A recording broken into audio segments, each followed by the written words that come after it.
Hi everyone. In this lecture, what I'll discuss is related to quantum light.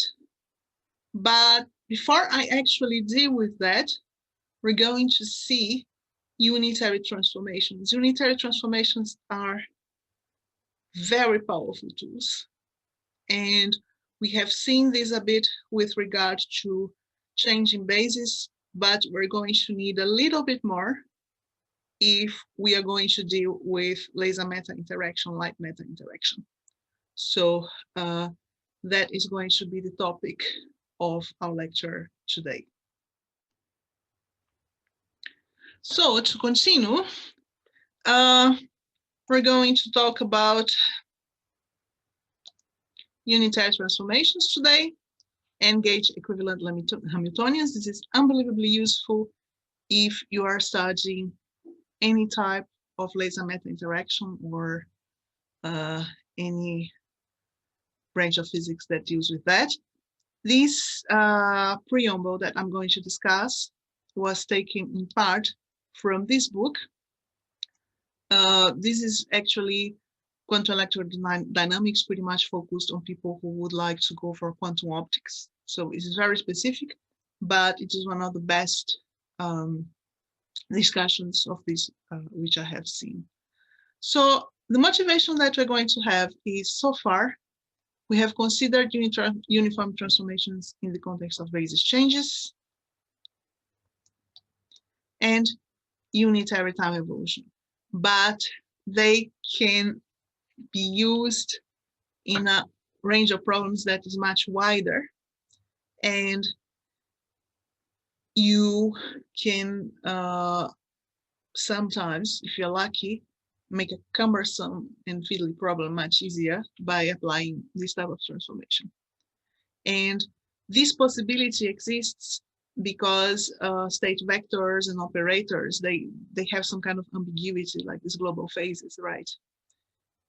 And they are not directly accessible by measurement. What you measure, in fact, are expectation values. So it's pretty much okay to have a look at what you get. And for our purposes, we're going to consider something generic, as generic as possible. So we're going to consider unitary transformation, which takes the system from representation 1 to representation 2.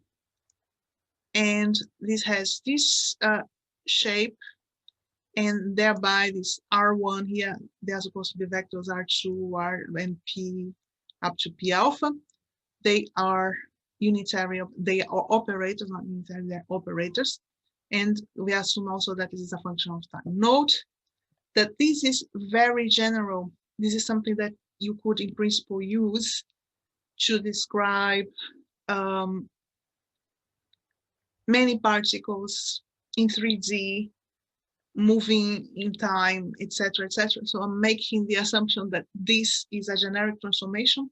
I have representation 1, representation 2, and I can swap from one to the other without changing the physics. And the key issue for us is what we have to do not to change the physics. So the states are going to transform like this.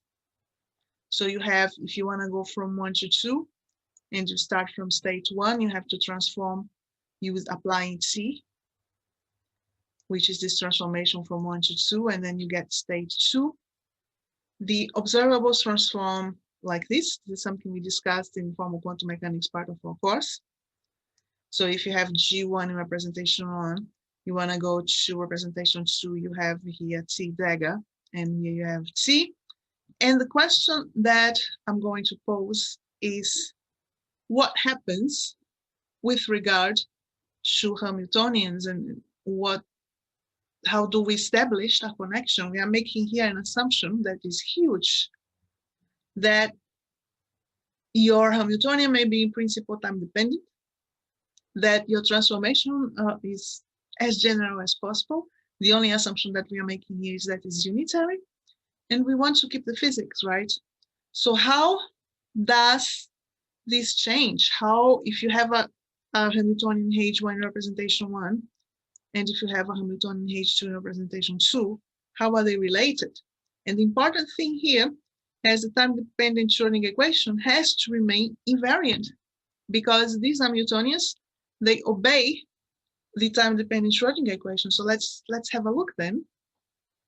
And if the Schrödinger equation remains invariant, which means evolution has to be the same with regard to the physics, with regard to the representation, because the physics is not going to change, then we know that in representation 1, you are going to have this. In representation 2, you have to have this. This must hold. Because if the Schrödinger equation changes, then you are changing the whole physics, you are changing the whole evolution, and it doesn't make any sense. So this has to hold. Cast in stone. This is sacred. This has to hold.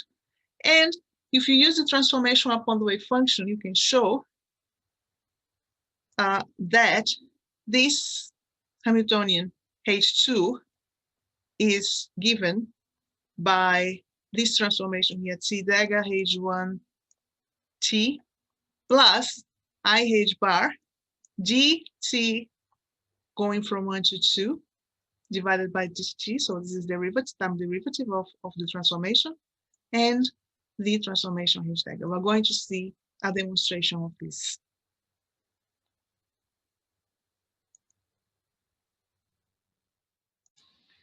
So let's then have a look at how the Hamiltonians transform. That's what we're going to discuss right now.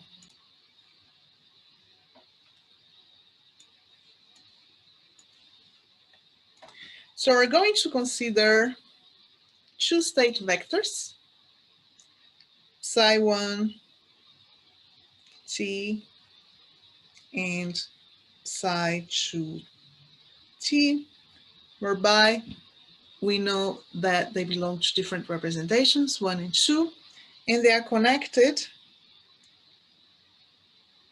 So state vectors, and they're connected by a time-dependent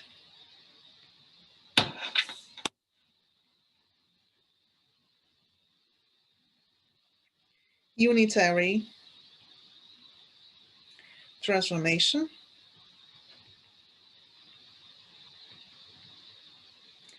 TT. And this time-dependent is an important issue because we have seen how we could do in principle if we just have one basis change. But here what we have is then that we have psi2 t is connected to psi1 t like this. So you apply a time-dependent transformation and they are connected. And we know that the time evolution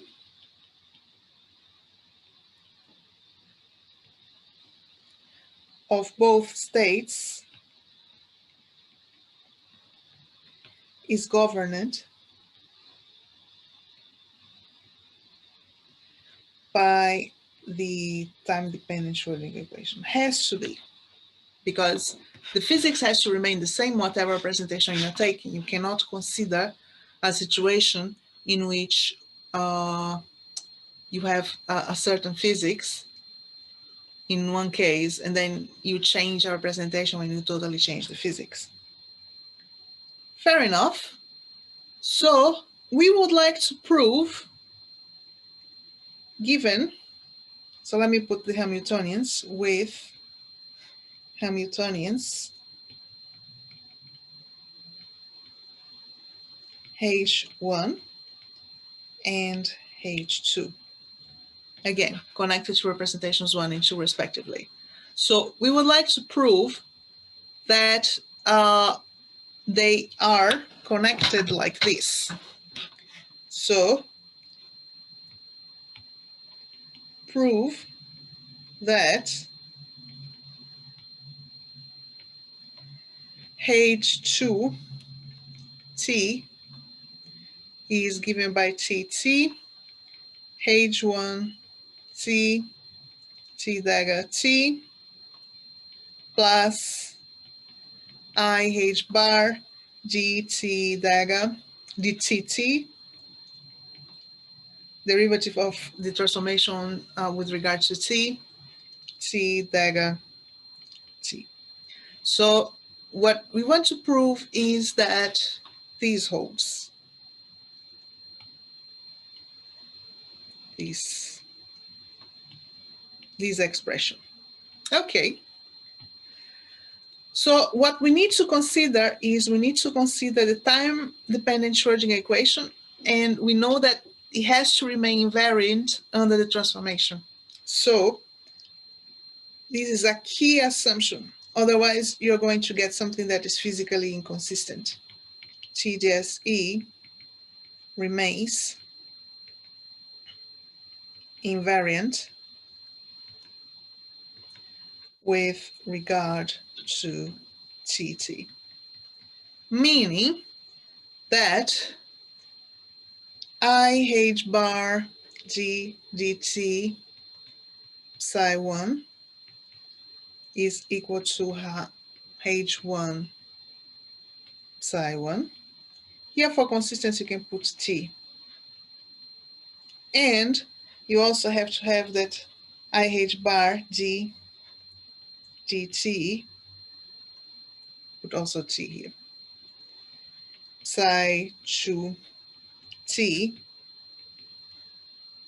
HT 2, sorry, psi 2T. So they are equivalent. They evolve in the same way. This has to be like this. So we're going to consider then using the fact that psi 2T is TT, psi 1T. We're going to use this and we're going to insert this here. We can replace it, right? This is then going to give us that, and we're going to replace this here too. So we know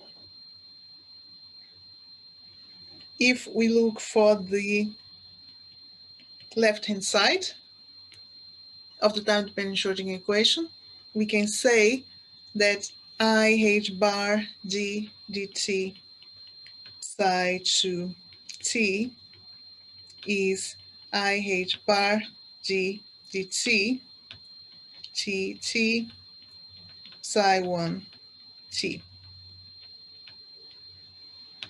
We can say that, right? So let's apply the derivative of a product then, and we can find that this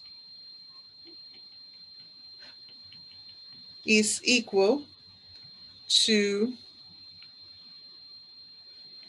IH bar dt psi 1 T plus T G psi 1 T dt. Fair enough. And we know that this here is equal to H1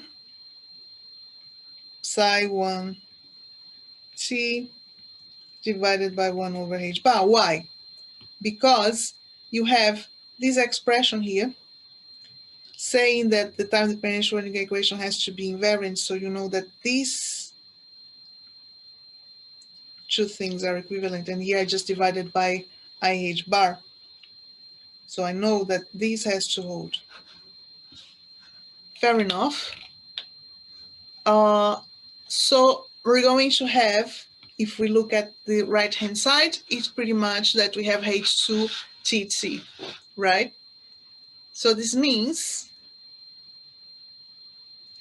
that this expression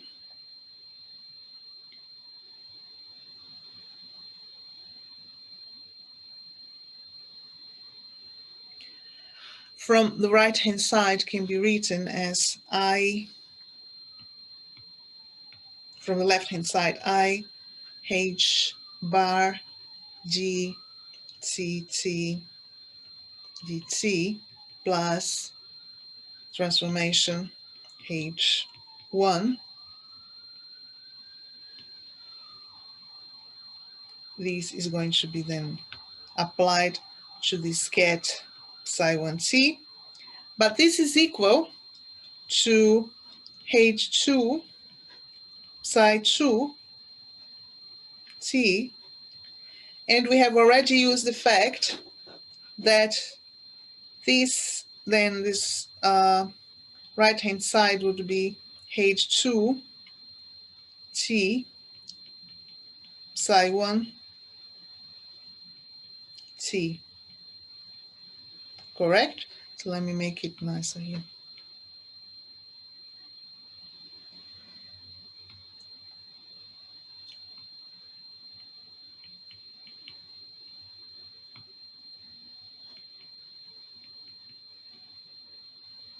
Okay, so this is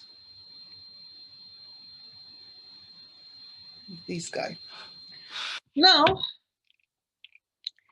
if we act from the right with T1 dagger, so with T dagger, so let me write this down. Acting from the right with T dagger.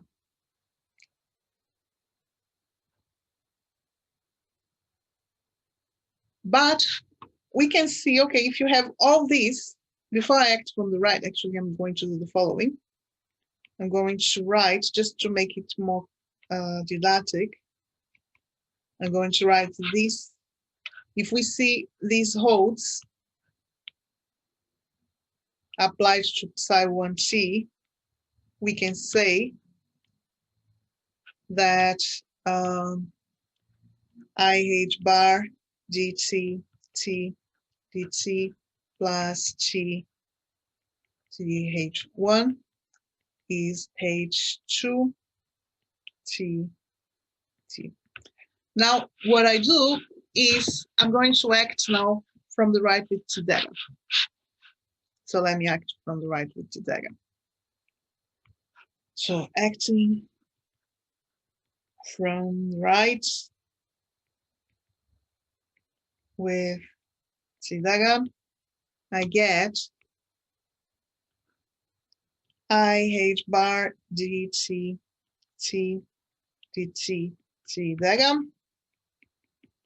plus GT H1 T dagger T is equal to H2, and here I have T dagger T, but this is going to be the identity operator, because remember that T is unitary. So we're making use of the unitarity of TT. Okay. So this implies then that IH bar dt divided by dt, so the derivative of transformation, T dagger T plus T H1 T dagger T is going to be equal to H2 T if you want. Too much T, but okay, it's time dependent, just that you know.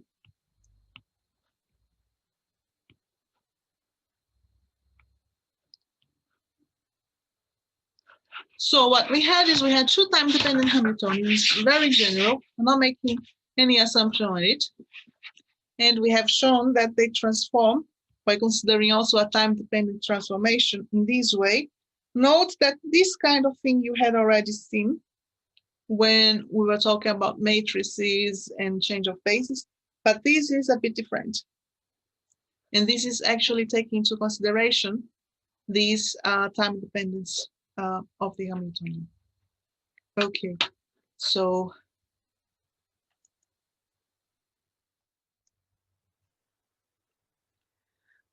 similarly, if we have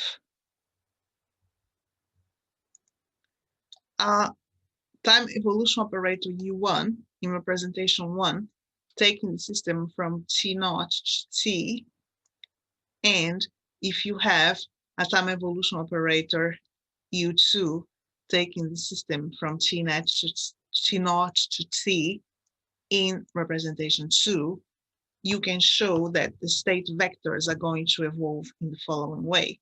That if you start with psi1 T0, then you apply the time evolution operator, you go to psi1 T, and if you start with psi2 T0, you apply the time evolution operator, and you go in the representation 2 to psi2 T. This has to hold as well because the physics has to be the same. And we have also seen when we were discussing time evolution operator that this time evolution operator actually has to satisfy the time-dependent Schrodinger equation. So should this not hold, this would be a total contradiction. So what do I have to do? Then I can show, starting from the premise that these things hold and that the transformation has to be valid for every time in particular, you can show that the time evolution operator is going to transform like this, that U2 taking the system from T0 to T is going to be the transformation applied from 1 to 2 at time T to U1. And here you are going to have the transformation applying the T dagger applying from 1 to 2, but at the time T0. I'm not going to prove this is going to come for you as an exercise, but if you want to show, you have to impose that this relation between the state space vectors, psi 2t and psi 2,1 has to be valid for all times. T0, T, T1, any time you come up with, this has to be valid because otherwise it's inconsistent. You cannot have a system that evolves in a way at one time, you transform to another picture, and then you change the evolution when this is no longer valid. This is just something that is absolutely not representing what you would find in nature. So this is really something important. And it's also important to guarantee that the physical predictions in each picture are not going to change. So we must ensure that transition probability, that transition amplitudes, probability amplitudes remain invariant. So meaning that if you have a system, for instance, in an initial state phi 1, so here I'm saying the system is at T0 in phi 1, in representation 1, and I want to see how to write this in representation 2, then I apply this transformation and I'm going to find, actually this is T, this is not T dagger, sorry about that. So let me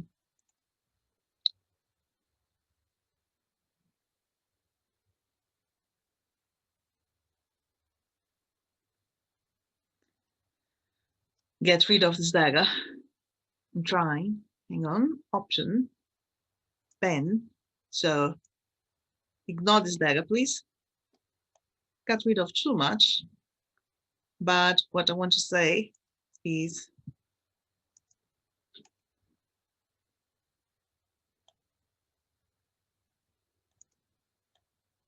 that according to how we defined.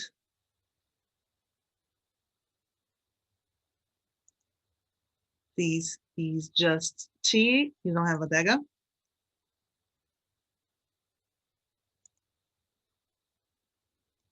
And here, you don't have the dagger either. But here, I got rid of too much.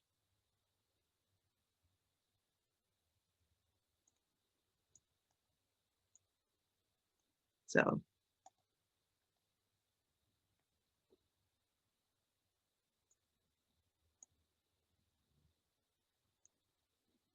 the key point here, apart from typos, that I am trying to make is that the final state and the initial state of the system, they have to transform in the same way, independent of the time.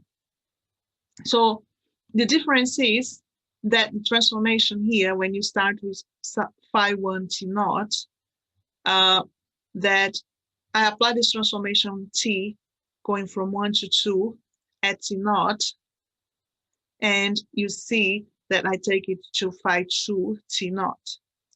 Then the final state of the system, if it's psi 1 t, meaning that if I'm here in this phi 1 t, which is something that evolved, I have to apply this, and I have to get this psi 2 t. So transformations, they have to be consistent with time. And this means also that you must ensure that this relation holds, that whatever transition amplitude you're calculating from psi to t, from phi 1 t naught, and you take to psi 1 t, by applying this evolution operator, if you go to another representation, this has to be the same. So these equations have to be invariant regardless of what you're taking. So do prove this at home, because it is quite important.